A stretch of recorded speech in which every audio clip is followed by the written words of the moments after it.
What's up, fellas? Today we're going to take a look at the Privada Cigar Club. It's a members-only club that sends you 3 cigars monthly.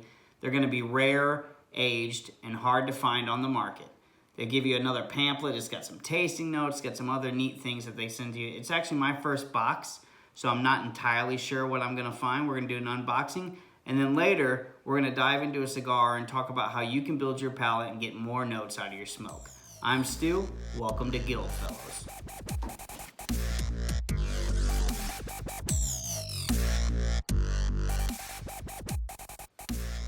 All right, let's dive on in here. So this is how it comes from UPS. I ordered this actually probably less than a week ago, and it's already here. The owner, Brian, I believe that's his name. If I got it wrong, then I'll correct it later. But he sends out a nice email, actually, just kind of welcoming you to the group and inviting you to the private Facebook and doing all these things. And it's pretty neat, the packaging that they kind of go through and the whole process that they do. You can find a lot of reviews of boxes online, stuff like that. Oops, cut the tape on this side real quick. But yeah, he sent out a nice email just kind of welcoming me to the club, and I'm sure it's drafted for everybody, but regardless, it's kind of nice that it takes the extra effort to introduce himself to you and send you. My dog is hearing somebody, I guess. Now he's barking. That's kind of cool. It's got just a print this way so you can read it better. It's got a little print, Privada Cigar Club. Looks like 2017. I'm not sure what that's from. Maybe that's when he printed. Maybe that's when it started. I guess I could look more into that. And it's got just a little letter here. I'm not going to read the whole thing, but it looks like it has just like a nice little welcome note. 1 second. Yeah, it's pretty cool. It's a welcome note to the club, and then he's got some tasting notes here for the cigars that are included and stuff. It's pretty neat. Backside looks like he's got same thing.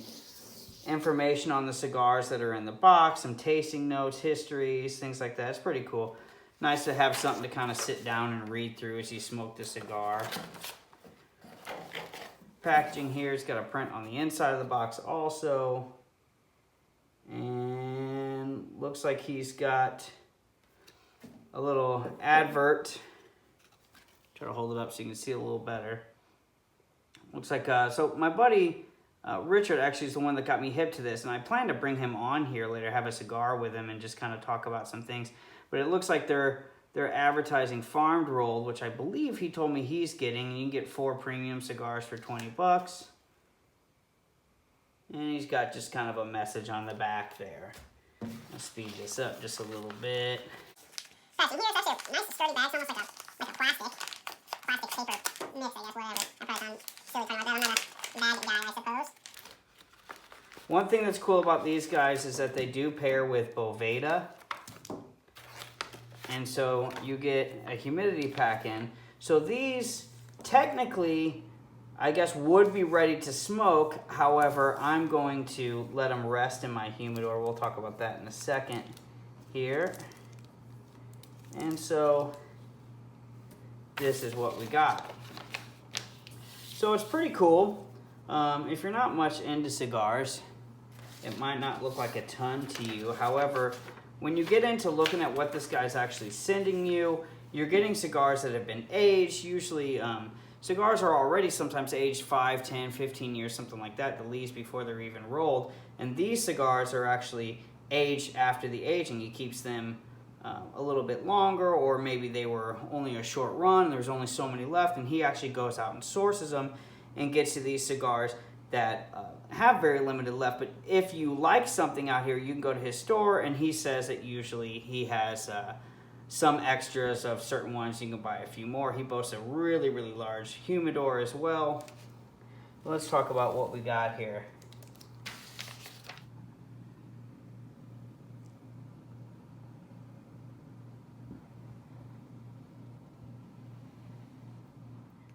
All right, guys, the first cigar in here is the Good Life.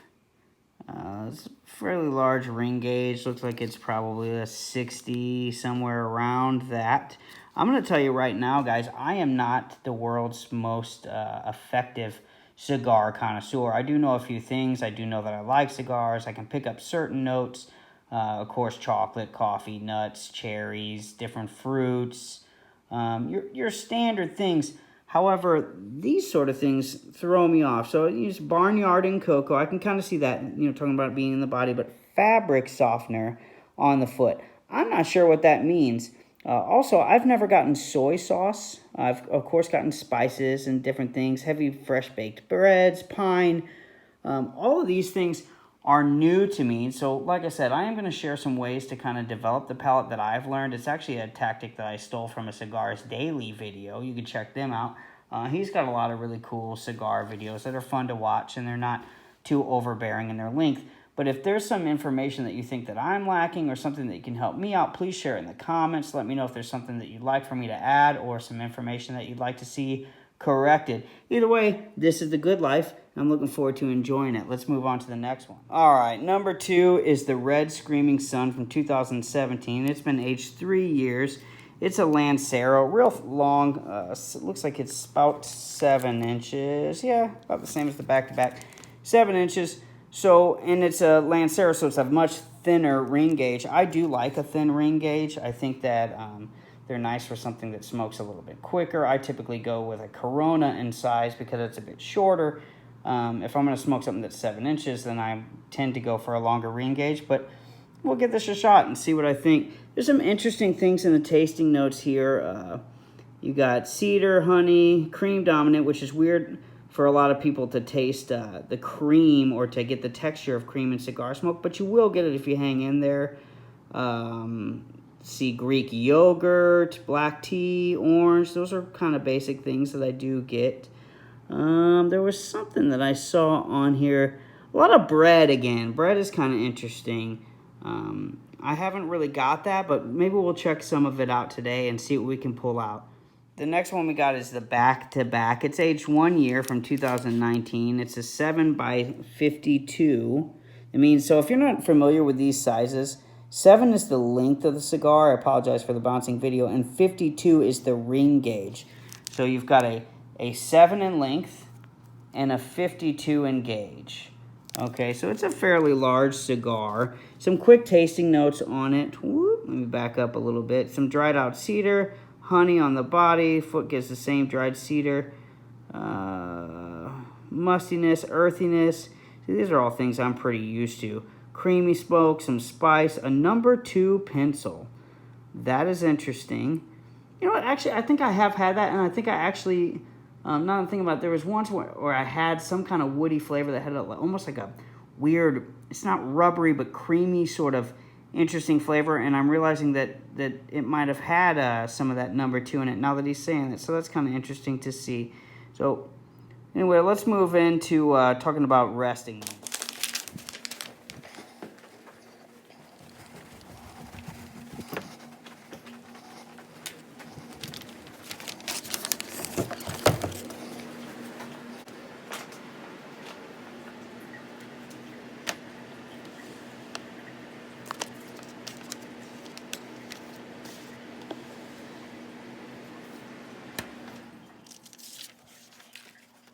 So you may be asking yourself, if you just got those in, you're going to smoke a cigar right now, why not smoke one of them?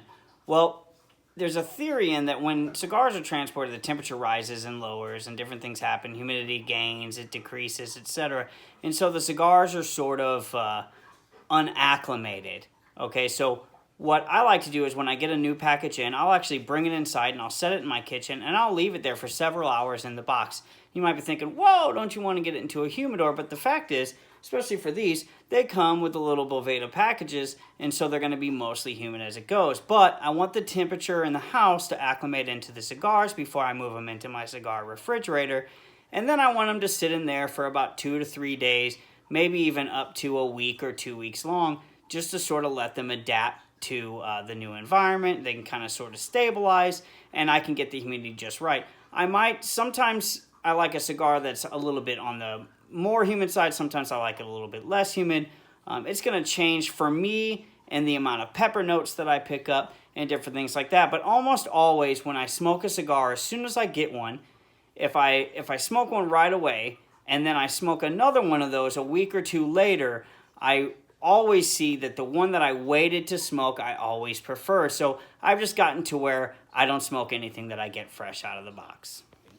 A couple things that I'm going to say about my understanding of building your palate for tasting cigars or anything really that nature. It's really only part natural and mostly imagination. And so I think that when you get into certain things like craft beers and wines and things that are kind of brewed and tailored towards specific flavors and things like that, and I might be off with cigars. However, to me, when I see a cigar, I really notice that I can sort of bring flavors in that I want to have. And there is certain wraps and fillers and different things that just don't provide me those flavors, and that's why I smoke certain things at certain times and whatnot. But at the end of the day, I do believe that if you apply your imagination and you use this tactic where you're sort of adding things into your pairing of the cigar, that what'll happen is your imagination for flavors will grow, and as you get more and more into smoking cigars, you will start to pull from wilder flavors. So I mentioned earlier that they listed number 2 pencil as a flavor in one of the cigars, and so I did grab a Halloween themed number 2 pencil from my daughter and I put it on. So I have a wood disc here, and you can take a look. So this is a slice of wood that was taken off a tree that was recently cut down in my yard, and so I've got all this stuff sitting on that, and it's actually still some sawdust on it, and it's kind of pulling off. I've got a little bit of bread. I have some cocoa nibs. I showed you the pencil. I have some fresh ground coffee. That's actually Black Rifle Silencer Smooth, I believe is what it is. And I threw in just a little bit of blueberries because I'm going to experiment this time and see if I can't get a little bit of a blueberry note out of this darker wrap. We will see. Okay, like I said, I believe that a lot of it is imagination, and then I have a water just to kind of keep my palate clean and because I'm thirsty. So let's dive on into this.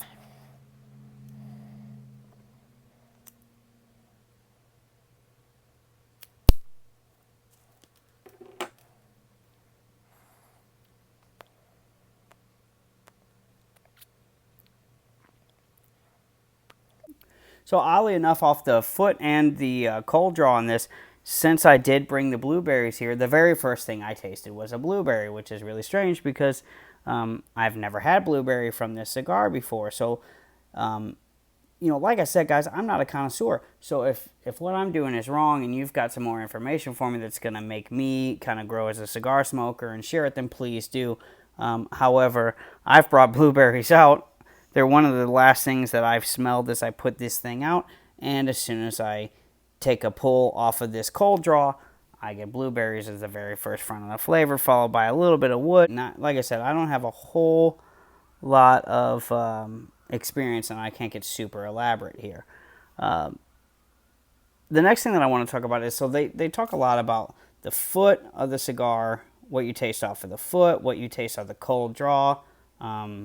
To my understanding, that is just when the cigar is not lit and you're just pulling air through the stick itself and getting the flavor just off of an unlit stick. We're going to light this up and see what we can get into the first third really quick just to let you know. So usually a profile of a cigar will change slightly at about here and then at again about here. A lot of this has to do with the heat. So the faster you smoke a cigar, the quicker it heats up. You can start to get some really like resiny kind of bad flavors. Although on certain things, a little bit of warmth in the cigar can actually break out some of the sugars in the leaf and can make it actually taste a little bit sweeter.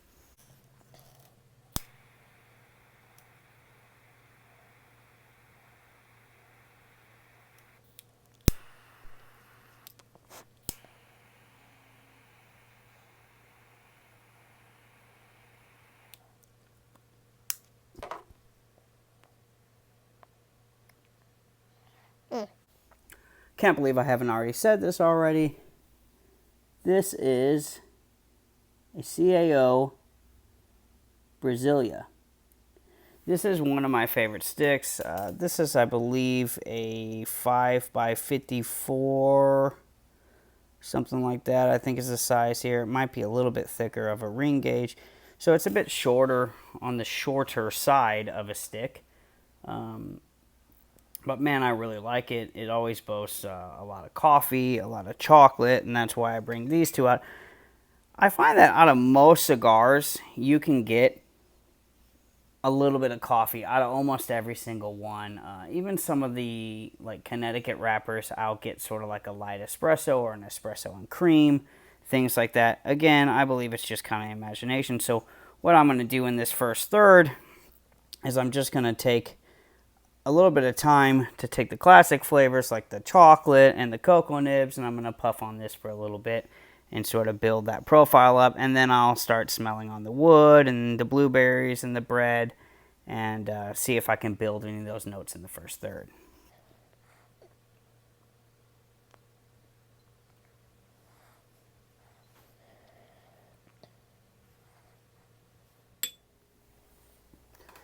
Alright, so we're just into the second third. We're right in there right now. Ash is staying pretty well. These CAOs, I almost never have any issues with them staying lit. I mean, all cigars, you're going to get, one or two here and there that, might be a little tight, or you might have a little problem keeping it lit, or the ash might want to fall early, different things like that. But all in all, CAO, I always find to be a good quality cigar, and I actually really, really enjoy them. And my humidor is usually in themes. I might do a tour of that at some point, but I usually have a fair amount of CAO brand cigars. So, talking a little bit about the first third, the blueberry actually kind of went away. I got it right off the foot and in that cold draw, and I think it's just because I had just brought that flavor into my senses and it's kind of fell out.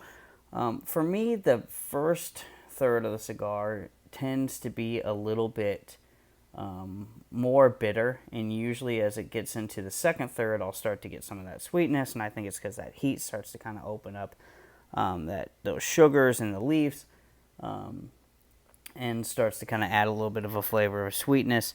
So far, mostly what I've got is just my standard wood, pepper, cocoa, and coffee, which is typical for me for this cigar. But like I said, just adding the blueberry to the mix, I have actually been able to pick up a new note. And I've gotten hints of it here and there, but nothing like that first draw where that smell was still in my nose, and I really, really felt it, and it was quite surprising.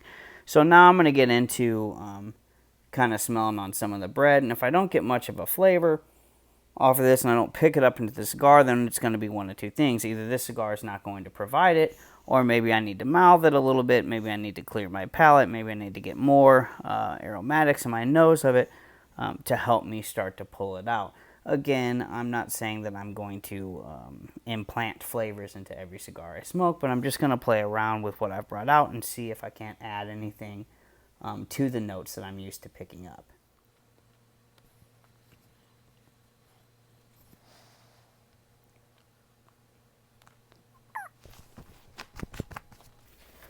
If you've ever smoked a cigar with me, you'd know that I am pretty bad about keeping the ash on for a really long time, and it's not uncommon for me to do that. Back to it.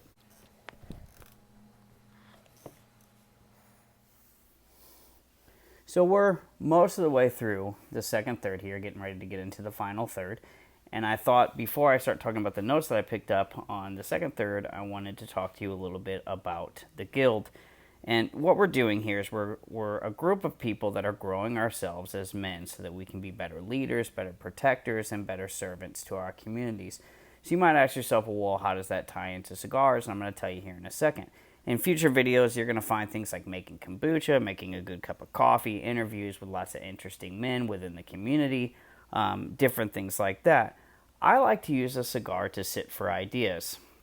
Sitting for ideas is a concept that I found in a lecture by Napoleon Hill, where he talks about where he went to interview a very wealthy man to talk about how he got his riches, and he waited for a long time. When the guy came out, he asked him what he was doing, and he said that he was sitting for ideas. He basically made Napoleon Hill wait for hours while he sat in a chair in silence and just let his brain work. And so a lot of times what I'll do is I'll set some ambient music, and I'll think about my intentions for my life and how I want to grow and what goals I want to achieve. And I'll use that time to sit and smoke that cigar, listen to some ambient drums or something like that, and set my intentions, set a vision. Think about my game plan. How am I going to attack these goals that I want to get to? And so I just wanted to take a time to let you know that that's available to you. You can make utilizing a cigar a very conducive thing. And although cigar smoking in and of itself is not necessarily conducive to your physical health, it can be very conducive to taking away some stress and to helping you to set a vision, set intentions, and draw up a game plan. So I just wanted to say, like I said, just a quick little reminder to use that time. If you're going to sit and have a vice like a cigar or sit over a cup of coffee, take a little moment with yourself and ask yourself, what is my subconscious trying to say to my conscious mind? What am I missing? Is there a struggle that I'm going through? Do I need to gain a new perspective?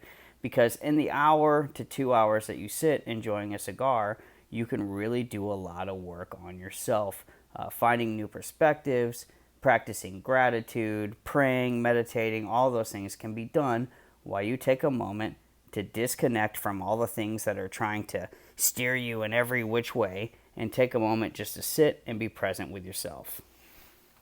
All right, so here we are in the final third. The second third, I did mouth up a little bit of blueberries, and I had a lot of blueberry, a lot of the cocoa nibs, some wood in the second third, lots of wood in the second third, and it was quite a bit sweeter. Here on the end, I mouthed up some blueberries and cocoa nibs, and I may have blown out my palate a bit because I'm getting a ton of bitter cocoa and a ton of coffee, and not so much of the blueberry anymore. But I gotta say that all in all, I've really enjoyed the process, and right or wrong, it's been a great experience for me. If you got some tips, some pointers, anything like that, please drop them in the comments. I hope that you've enjoyed the video. Let me know what you'd like to see. We'll talk to you soon.